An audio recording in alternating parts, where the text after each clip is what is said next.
In the plains country of Wyoming Territory, I met a homesteading family. This is an account of how they lived and nearly died.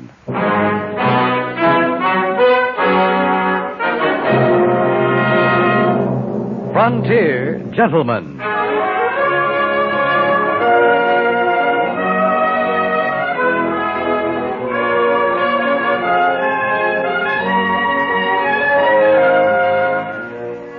Herewith, an Englishman's account of life and death in the West. As a reporter for the London Times, he writes his colorful and unusual stories. But as a man with a gun, he lives and becomes a part of the violent years in the new territories. Now starring John Dehner, this is the story of J.B. Kendall, Frontier Gentleman.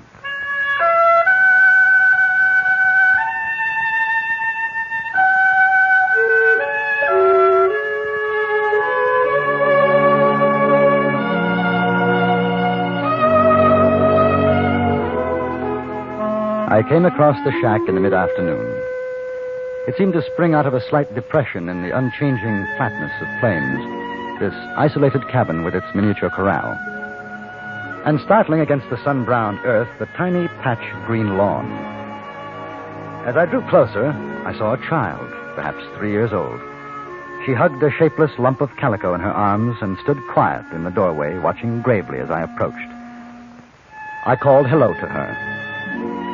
Her eyes remained on me, wide, gray-blue. The only reaction to my voice, a tightening of her hands about the faceless doll. I saw the window, a flap of canvas serving for glass, rough-hewn logs, ill-fitting, the chinks filled with baked earth. At the side of the cabin, a few yards away, was a well with its rope and an iron bucket. I looked back to the child, but she was no longer there. Instead, a tall, flaxen-haired woman stood in the doorway, a Winchester held in her hands. Jingle your spurs, mister. Go on. I'm sorry. I didn't mean to frighten you. I wondered if I could have some water. For the horses well, I'd be willing to pay. You alone? Yes. We're not used to strangers riding this way. Where are you headed? Laramie. Oh, that's a long ride. I know. Your horse looks tired. You'd better water him. Oh, thank you. I got nothing for the horse to drink out of. You'll have to use your hat. All right. Ooh. Ooh.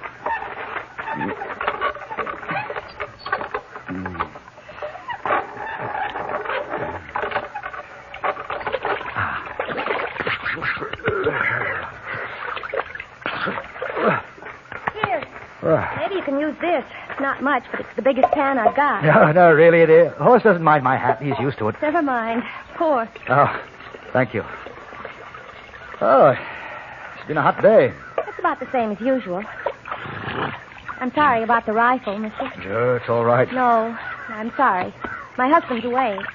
Won't be back till late. It's just the baby and me. I understand. I guess it's easy to forget hospitality out here. I'm sorry that water's some brackish. Wally's digging a new well around the back, but it hasn't hit sweet water yet. I'm very grateful. Would you take this, please? Oh, no. We don't take money for water. Yeah, I wondered about your grass over there. It's pretty, isn't it? My sister sent the seeds from home, from the east, Connecticut. Oh? That's where I'm from, before Wally and I got married and came out here. Do you know Connecticut, mister? Yes, I've been there. You have? Where, Richfield? Do you know Richfield? No. New Haven, though. I've been there. Oh, that's fine. Just fine. Oh, imagine. New Haven. You must be one of those Yale College men. No. The way you talk. No, I'm English. I could have sworn it was New England. Boston, maybe. How long have you been out here? A year now. We lived in St. Louis before that. The baby was born there, and... Listen to me chattering on. I guess it's just that we don't get much chance to talk to folks from the east. I can understand. Can you? Can you? Well, I declare, we haven't even been introduced. I'm Meg Calder. J.B. Kendall. Mr. Kendall, why don't you come on in and have some apple cornbread? I just made some this morning. Oh, well, it's kind of you. Pure selfish, that's what it is.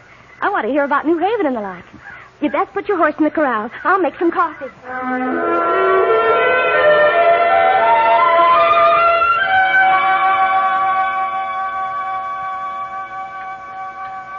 Of course, it isn't like using fresh apples, real apples, but I guess we're lucky to even get dried ones out here. Really. Good, Mrs. Calder. Will you have some more coffee? Please. Annie's taken quite a fancy to you. She usually hides when strangers are about. And she takes after you. Her eyes, hair. You think so? Annie. Anne Meredith, after my great aunt. Anne Meredith Honeycutt in Ridgefield. Ah. She's a little shy, Mr. Kendall. You see, she can't talk. Oh, well, she'll be... I mean, she never will. She was born with an affliction. But she can hear, and she understands some. She knows her name, and Mama, and Dada. Don't you, baby? Come on, sit on Mama's lap. What brought you out here, Mrs. Calder? The land. We're homesteading. Wally knows a lot about farming. He figures when we get enough water, we'll raise wheat and grain. Barley, maybe. Says we've got to raise it to feed cattle. There'll be money in that. It must be hard work digging wells. Oh, it is. That one that's drying up, it's only 40 feet. The other one behind's down 50. Wally thinks maybe another 20 feet will get him water. He's gone to the Allen boys to borrow another spade. You mean he's digging it alone? Oh, yes. When we first set up here, a fella came riding by, and he said he could locate water for us. And he surely did. Just used a forked stick, and he pointed right to the spot. He was a preacher kind of man. Helped Wally dig, and Wally paid him $5. Must get rather lonely for you. I mean, when your husband goes away. Mr. Kendall, I haven't seen a white woman for a year. I don't think there's one for 100 miles around. Mrs. Manning used to live north, 30 miles from here, but she and her family... Oh, but Ed Manning, they got killed by Indians just before we came here. Don't do that, baby. Of course, we haven't had any trouble with Indians, but I do say I sometimes worry being alone with the baby. I should imagine. I hope you don't mind. Mind? Me, talking on like a jaybird. Oh, I don't mind at all, no. Annie, where are you going? Annie? Oh, that child, I declare. It's Wally! Wally! Meg? Who's inside? Stranger came by, named Kendall, on his way to land. Didn't you get the trouble? No, there's trouble. Alan's place was burned down last night. Oh, wow. You better get Annie in. I don't want her outside. Come on, Annie. Come on, baby. Come on. Kendall? Yes, you're Calder. Well, pleased to know you, but you better be moving on. There's likely to be trouble. What is it? What happened? A fellow called Selfridge. Him and a bunch of cattlemen. They figured to run all the homesteaders out. But why? Well, they say we've been killing their range cattle. That's not true. I know it isn't. That's what Alan told them. He gave him and his brother a beating, then fired the place. Alan says they'll be heading this way. Oh, Wally. Mister, you better hit the trail. Oh, if I can be of any help, Well, there's not much we can do. There's a bunch of them. No, I mean, if they come here, what's going to happen? I don't know. I guess I'll send the wife and kid over to old man Hovland's place, and I'll wait here. I'm not going. You've got a right to our land. It's all legal. You've got the papers, Wally. You can show them. Meg, papers don't matter. They want to get us out of the territory. This thing's been coming for a long time. Alan told me, all over the country, cattlemen trying to chase homesteaders out. They won't chase us. You've got to go up to Hovland's and take the kid, Meg. There might be shooting. You listen to me, Wally Calder.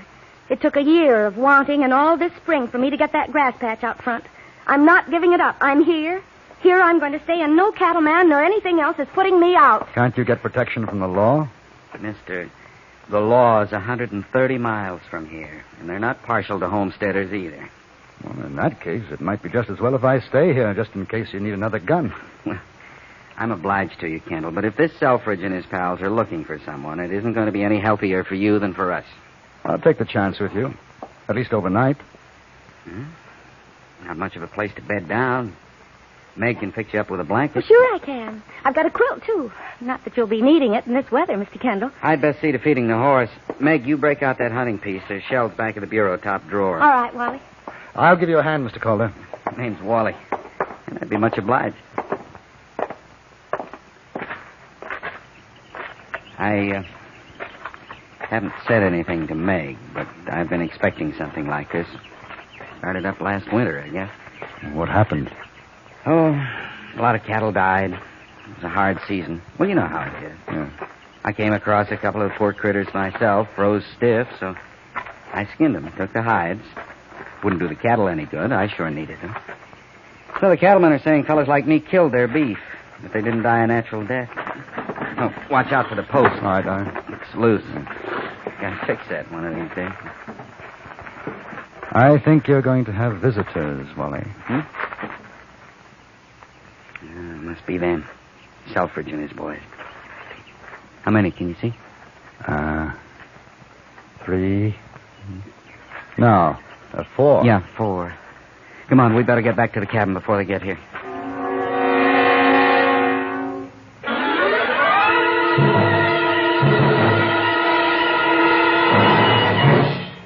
In a moment, we return to Frontier Gentlemen. Here's a recipe to suit most anyone's taste. Take a heaping portion of mystery, a full measure of suspense, fold in scientific detection and pulsating action, and heat to a burning climax. That's what we'll be serving up on CBS Radio's FBI in Peace and War every Sunday on most of these stations. And now we return you to the Anthony Ellis production of Frontier Gentlemen.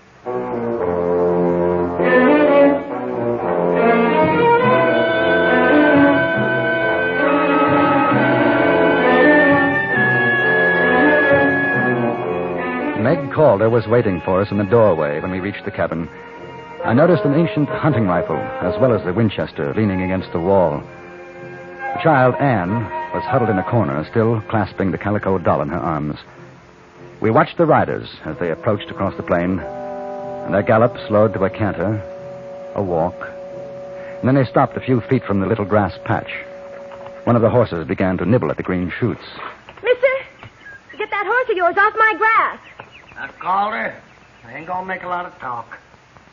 You got a kid inside. You got 1 hour to get her and your missus packed and out of here. You got it all wrong. We're staying. You get off my land. Homesteaders ain't wanted around here. Alan's already told me about that. You think you're going to burn down my place? You got another thing coming. Now, me and the boys, we don't want no shooting. You don't get that horse of yours off my grass, there's going to be shooting right now. Meg, come back. Back him up now. Go on. I'm not telling you again. Put up your gun, man. We ain't got no quarrel with women. No quarrel. What do you call it, then? Just trying to throw us off of what's rightly ours. Oh, man, she sure is a live dictionary, ain't she? Oh, come on, Jack. They ain't going peaceable. Let's get started. I wouldn't. Who are you? A friend of the Calders. Another sodbuster, huh? Well, you better make a 9 in your tail, pard. We don't want your kind around here. Now, I ain't got no personal quarrel with you, Calder, but this here country is for cattle. Fellers like you ain't gonna come in here killing our stock. I never did. Oh, come on, Selfridge. I don't want to stop around here all day wrangling with this home sucker. Let's start burning. You take it easy, Flag. We're gonna give 'em an hour, like I said. I have an idea it's going to be the longest hour you ever waited, my friend. I ain't your friend, mister. I don't want no mavericker like you for a friend. 1 hour, Calder. Then we're coming back. Here. 1 hour! They don't seem to think you mean what you say. That's the trouble. Nobody puts up a fight against them. Well, they'll learn something from me. My great-grandfather, Silas Honeycutt, stood off a whole regiment of redcoats with Putnam. No offense to you, Mr. Kendall. You being English and all. No offense. What do you think, Kendall? What are our chances? Wally Calder, you're not going Now, to... wait a minute, Meg. We've got to think about the kid. Not going to be much use if she's got no ma and pa to care for her. Those fellas mean business. We put up a fight, they'll be killing, maybe on our side. I'm not afraid. But there are other places to start up again. Wally, if you want to go, you go. I'm not stopping you. Me and Annie's staying. You do what you want.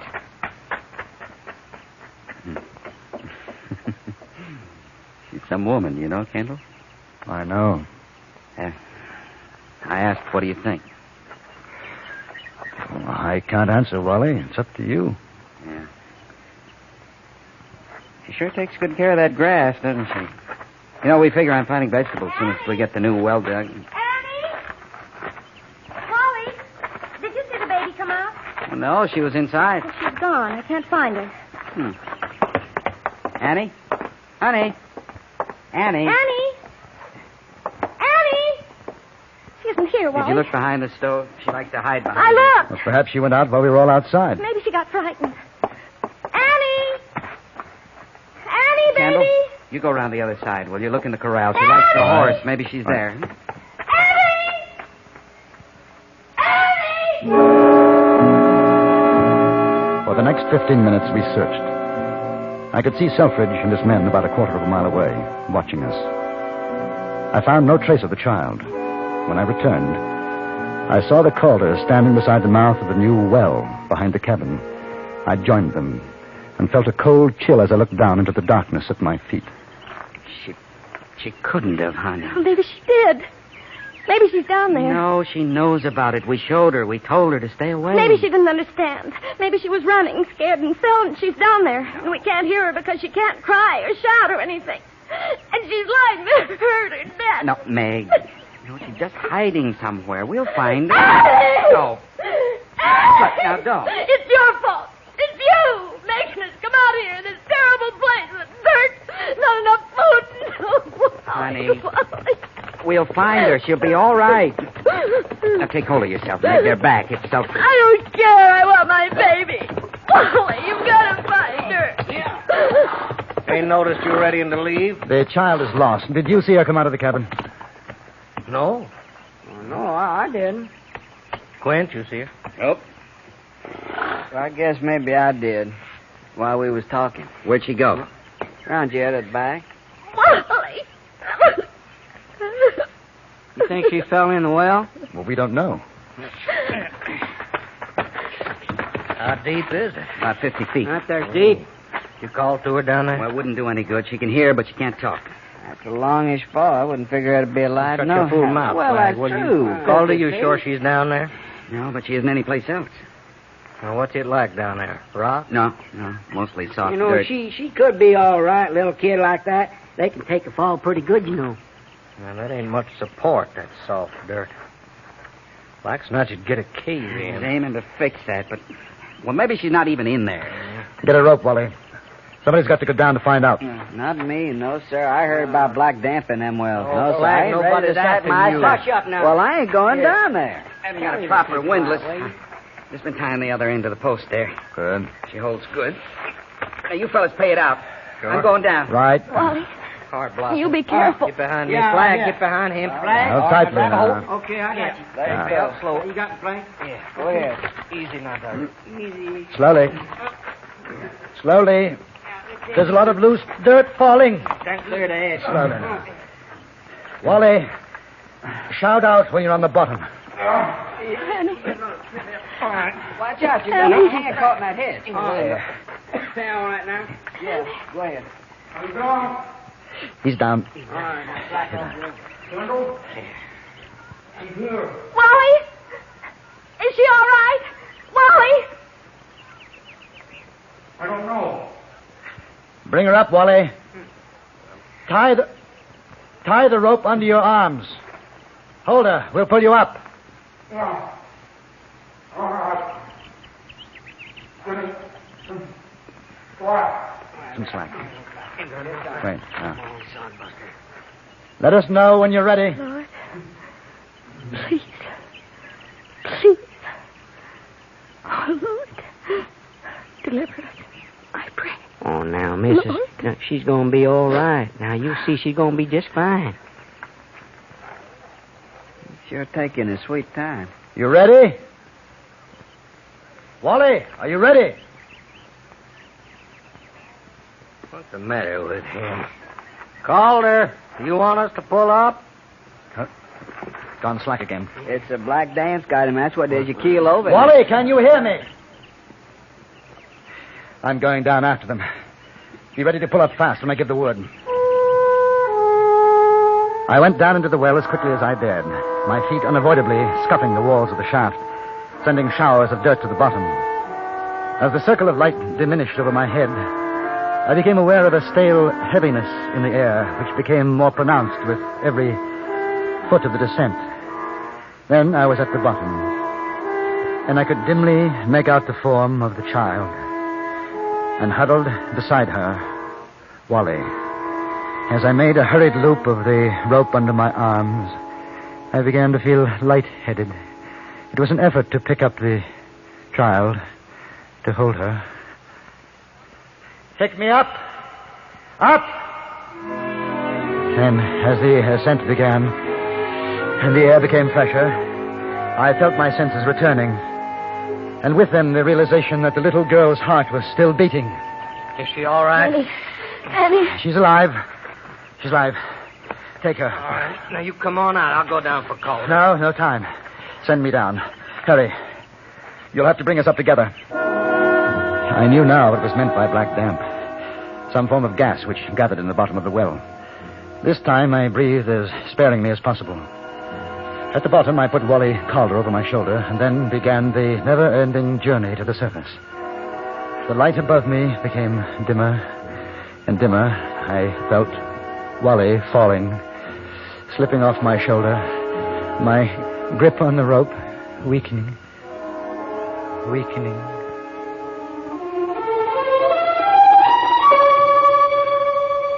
Mr. Kendall? Mr. Kendall? Mr. Kendall? Kendall? Oh, there. That's better. How did I... They pulled us out, Kendall. Oh, I don't remember. They said you had a grip on me like to twist my neck off. Oh, I'd like to thank them. I already did. They didn't feel like waiting. Oh? No, they just kind of stood around a couple of minutes, then figured they'd better get back to the ranch before night. How's the little girl? Some bruises, but that's all. Oh. She's asleep now. Meg and me, we just wish there was something we could do. If you want, you can share our place with us till you find a likely site for yourself. I'll help you build, Kendall. I'll give you a year's work for what you've done for us. Oh, well, thank you. But I suppose I'm what you'd call a wandering man. I'll stay the night if I may. Then in the morning I'll go on to Laramie. And after Laramie? I don't know, Mrs. Calder. I don't really know.